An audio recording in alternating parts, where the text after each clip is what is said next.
Hello hello hello সবাইকে good morning. আজকে আবার একটা ব্লগ শুরু করছি একদম বাড়ি থেকে। তো বাড়ি থেকে আজকে যাবো হচ্ছে এখন একটু মন্দিরে, মানে হনুমান মন্দিরে একটু প্রণাম করতে। প্রণাম করার পর আমি একটা মিলেই যাচ্ছি, বেরোচ্ছি। তারপরে যাবো হচ্ছে বাজারে কিছু বাজার করতে, এবং আরও দুটো খুঁটিনাটি কাজ আছে, সেই সবগুলো কাজগুলো ছেড়ে আবার বাড়ি ফিরবো। তো আজকে আমি বাড়ি এসেছি 2-3 দিন আগে। তো আজকে আমি চলে যাবো হচ্ছে ডিউটির ওখানে। এই সপ্তাহে আর শেষের দিকে আমরা যাবো হচ্ছে দীঘাতে, যদিও ব্যাগটা প্যাক করা আমাদের হয়ে গেছে। আমরা খুবই এক্সাইটেড, আমি একটা মিলে। সো আজকের দিনটা ব্লগটা আবার শুরু করেছি। So welcome back to A Bangla blog channel, সঙ্গে থেকো বস। এই আমাদের দীঘার ব্যাগ প্যাক করা হয়ে গেছে। এটা ছোট ট্রলি, যেটা আমরা বিয়েতে পেয়েছিলাম। তো এটা দিয়েই ট্যাপি ফাইনালি বলবি এটা করে যাওয়া যাক। তো ব্যাগ প্যাক করা আমাদের কমপ্লিট, এখন শুধু আমরা যাওয়ার জন্য ওয়েট করে আছি।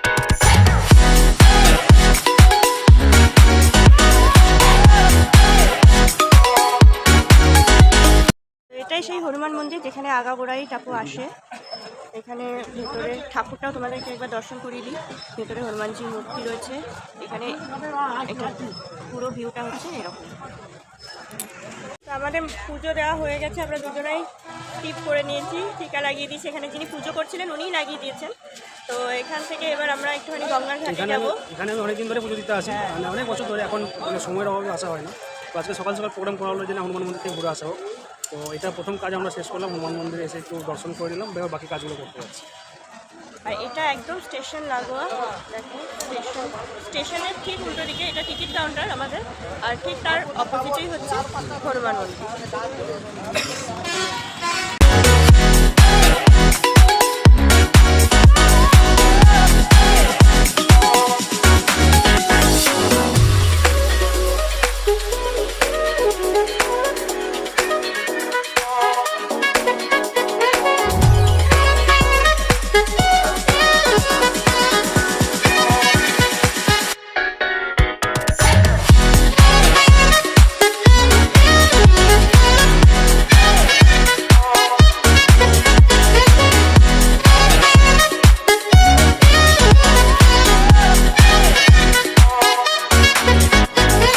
গঙ্গাঘাটে আমরা যে জন্য এসেছিলাম সেই কাজ আমাদের কমপ্লিট। তো এখান থেকে যাবো আমরা হচ্ছে বাজার করতে। এখান থেকে ট্যাপি যেতে চাইছে না, ওর এত সুন্দর পরিবেশটা লেগেছে ওকে। এখানে বড় একটা গ্রাম্য পরিবেশ এবং খুব শান্ত, ভালো করে হাওয়া দিচ্ছে, বেশ খুব সুন্দর। তো গঙ্গাধারে সবসময় একটা প্লিজেন্ট ওয়েদার।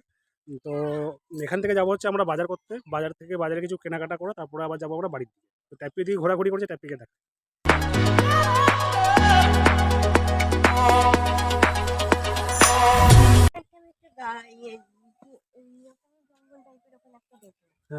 ল্যান্ড টাইপের ওইখানটাতে না, তুই আমাকে নিচ্ছিস ওইখানে স্লোমো নিতে হবে।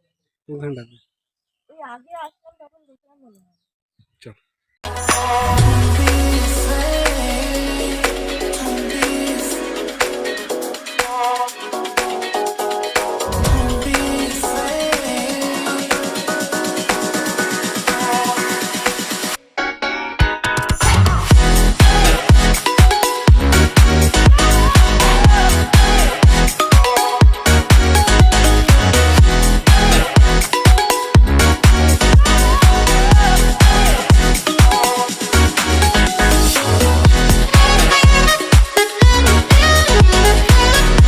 বাজার করা আমাদের এই মুহূর্তে কমপ্লিট। আজকে আমি বেশি ব্লগটা করছি, এই কারণে করছি রাস্তায় বেরিয়ে ব্লগ করতে আমার একটু লজ্জা লাগে। তো সেটা কাটানোর জন্য আমি আজকে বেশি ব্লগটা করছি। তো ট্যাপি কি হ্যাঁ দেখবি না থাক, যা উঠলো ভাই মক্কা যাই করলে হবে। তো ট্যাপি এবার কিছু বলবে বল। আমি এটাই বলছিলাম যে আমাদের বাজার করা হয়ে গেছে। তো সবজি বাজার ঠিকঠাকই হয়েছে, মায়ের জন্য করে দিলাম, আজকে মা চলে যাবে। তো মাকে বাজার টাজার করে একবারে সঙ্গে পাঠাবো। আর মাছটা একরকমই মাছ কেনা হলো, মাছটা খুব একটা স্যাটিসফাইড হয়নি আজকে। টিপটা কতটা বড় হয়ে গেছে আমার গলে মাছটাই শুধু মন মতো কেনা হয়নি, বাকি সব ঠিকঠাকই আছে। তো বাড়ি, এখন আমাদের গন্তব্য বাড়ি। তো বাজার করে আমরা চলে এসেছি। হেলমেটটা দেখো আসার সময় আমার মাথায় পরিয়ে দিয়েছিল, কারণ আমরা যে রাস্তা দিয়ে আসলাম সেখানে ওর হেলমেট পরার দরকার ছিল না, সেই জন্য হেলমেটটাকে আমাকে পরিয়ে দিয়েছিল। তো এখন আমরা একটুখানি খাওয়া দাওয়া করবো বলতে সকালে টক দই আর মুরগি দিয়ে আমরা দুজনে খাই ব্রেকফাস্টে। তো সেটাই এখন খেয়ে দিয়ে নিই, দিয়ে তারপরে কিছু কাজ আছে বলতে আগে আমাদের একটা শর্টস ভিডিও শ্যুট করা আছে, সেইটার ভয়েসটা দিতে হবে। তো সেইটার ভয়েসটা দেওয়া বাকি আছে, এরকম টুকটাক কাজ আছে। তো কাজগুলো সাথে থাকি। শুনতে পাচ্ছ কোকিল ডাকছে, হেভি লাগে আওয়াজটা। হ্যাঁ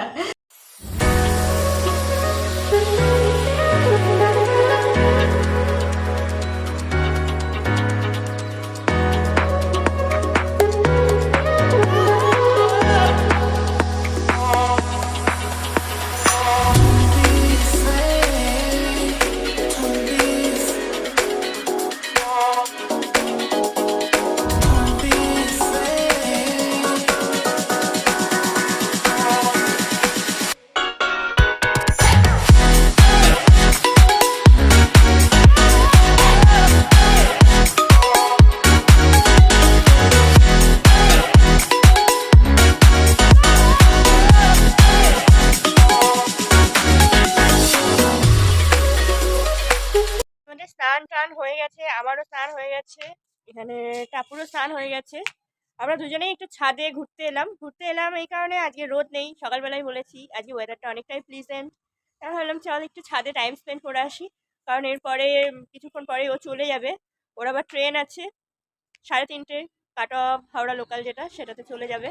তো আমরা একটুখানি গল্প আড্ডা করতে এলাম। তো গল্প আড্ডা করতে করতে আমরা উপরে মানে সিঁড়ি দিয়ে উপরে ওঠার সময় আমাদের মনে পড়লো আজকে হচ্ছে 19 তারিখ, আর 19 তারিখ ছিল আমাদের 2 মাস আগে আমাদের রিসেপশন ছিল। তো দেখতে দেখতে আমাদের বিয়ের 2 মাসও কমপ্লিট হয়ে গেল। মোটামুটি বিয়ের আগে আমরা মানে খুবই টেনশনে ছিলাম, যেহেতু দুজনা ওর সাইড থেকে ও পুরো বিয়ের কাজ মেনটেন করছিল, আমার সাইড থেকে আমি করছিলাম, এবং ওর সাইডে যত কাজ আমি সঙ্গে গিয়ে করছিলাম। হ্যাঁ, আমরা তো দুজনে আমরা মানে দুজনে সমস্ত মানে বুকিং যা যা মানে catering booking, decorator booking, lighting booking, ফুল ডেকোরেশনের যারা কাজ করেছে তাদেরকে বুকিং করা, সমস্ত কিছু আমরা একসাথে করেছি। তো সমস্ত ডিলগুলো আমরা একসাথেই করতাম। হ্যাঁ, এবং শুধু ডিলই একসাথে করিনি, অল দ্য এক্সপেন্সেস, যত এক্সপেন্স গেছে ওর পিছনে সেগুলো মানে আমরাই করেছি। এবং সেই কারণে বিয়েটা একটু আমাদের কাছে হেক্টিক ছিল, কারণ এরকম তো আগে কখনো এত বড় একটা কাজ দায়িত্ব নিয়ে করা, এবং শুধু দায়িত্ব মানে কেমনভাবে হবে কিভাবে হবে শুধু সেই দায়িত্বটা নয়, কী করে হবে সেইটার অ্যারেঞ্জমেন্ট করা। তো দেখতে দেখতে 2 মাস হয়েও গেল সেই হেক্টিক দিনগুলো। একবার কলকাতাতেও গেছিলাম আমরা বিয়ে কেনাকাটা করতে। কেনাকাটা বলতে যেমন ওর বিয়ের ড্রেস, আমার বিয়ের ড্রেস, তাছাড়া তত্ত্বের যে সমস্ত জামা কাপড়গুলো হয়, তখন ভেবেছিলাম যে আমরা সেগুলো ব্লক করে দেবো, কিন্তু তখন এত চাপ ছিল, এত মানে সেগুলো ব্লক করার মতো সময় হয়ে ওঠেনি বা সুযোগ হয়ে ওঠেনি। আর আমাদের মেন্টাল সেটআপটাও তখন ওরকম ছিল না, কি বলো তো, আমরা এত টেনশনের মধ্যে থাকতাম, যেরকম বললাম যে অবভিয়াসলি এটা একটা টেনশনের ব্যাপার, যখন তুমি নিজে সমস্ত দায়িত্বটা নিচ্ছ। তো সেই কারণে সেইভাবে ক্যামেরা হোল্ড করা হয়নি সেই সময়। আমরা শপিং করেছিলাম আদি ঢাকেশ্বরী থেকে। তো সমস্ত কেনাকাটা মানে আমার বিয়ের বেনারসি, রিসেপশনে ওরা যেটা দিয়েছে সেটা, ওর রিসেপশনের যে আউটফিটটা সেটা আলাদা একটা জায়গা থেকে খায়তান ক্রিয়েশন থেকে কিনেছিলাম সেটা। তারপরে বিয়ে আমাদের বাড়ি থেকে জোর করে বিয়ে করতে হয়, তো সেই জোর, তারপরে তত্ত্বের প্রণামীর যে সব কাপড় চোপড় সমস্ত কিছু মানে আমরা আদি ঢাকেশ্বরী থেকে কিনেছিলাম। একদিনে গিয়ে কেনাকাটা সব করে মোটামুটি আমরা 2 মাস কমপ্লিট করে ফেলেছি। তো ভালোই লাগছে 2 মাস ভালোই কাটালাম আমরা, বেশ বেশ কিছু ভালো মেমোরিজ আছে। 2 মাসে বেশ ভালো করেই আমরা মানে ঠিকঠাক করে চলে যাচ্ছি, যদিও আমি খুব কম সময় দিতে পারি ট্রাফিক, কারণ আমি সপ্তাহে 1.5 দিনে বাড়িতে থাকি। তো তার মধ্যে যতটা হয় আর কি, আমরা ঘোরাফেরা নিজেদের মধ্যে টাইম ম্যানেজ করে কিছু প্রিপারেশন করা, তাই ওর মধ্যে আমাদের মোটামুটি শর্ট আউট করে নিই। তো দেখা যায় আগামী দিনগুলো কী করে ভালো করে কাটাতে পারি, তোমরা অবশ্যই দেখতে পাবে সেগুলো। আর বিয়ের যেহেতু কিছু শেয়ার করা হয়নি তোমাদের সাথে, তো অবভিয়াসলি আমরা ভিডিও শেয়ার করব। আমাদের যে ক্যামেরাম্যান দাদা আছে তিনি ভিডিও রেডি করছেন, তো সেখান থেকে ছোট ছোট ছোট ছোট করে ক্লিপিং শেয়ার করব, ফুল ভিডিওটাও শেয়ার করব। তো ওই আর কি একটু ভাবলাম মেমোরিটা শেয়ার করি, একটু কথা বলি ওই ব্যাপারে।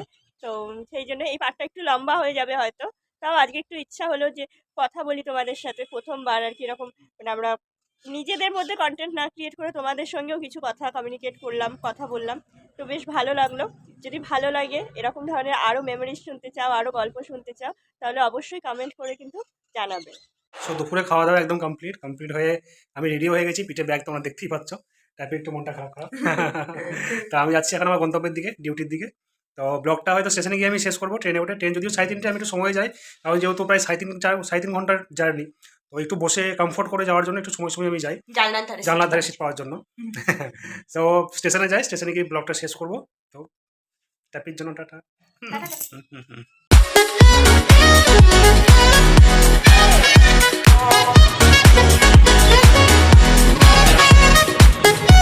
সো ফাইনালি আমি চলে এসেছি স্টেশনে, ট্রেন দাঁড়িয়ে আছে 3 নম্বর প্ল্যাটফর্মে, টিকিট কাটা কমপ্লিট, ট্রেন মোটামুটি ফাঁকা ফাঁকা, স্টেশনও ফাঁকা। এখন গিয়ে মোটামুটি ভালো একটা সিট পেয়ে গেলে একদম জবরদস্ত একটা ঘুম দিয়ে দেওয়া হবে।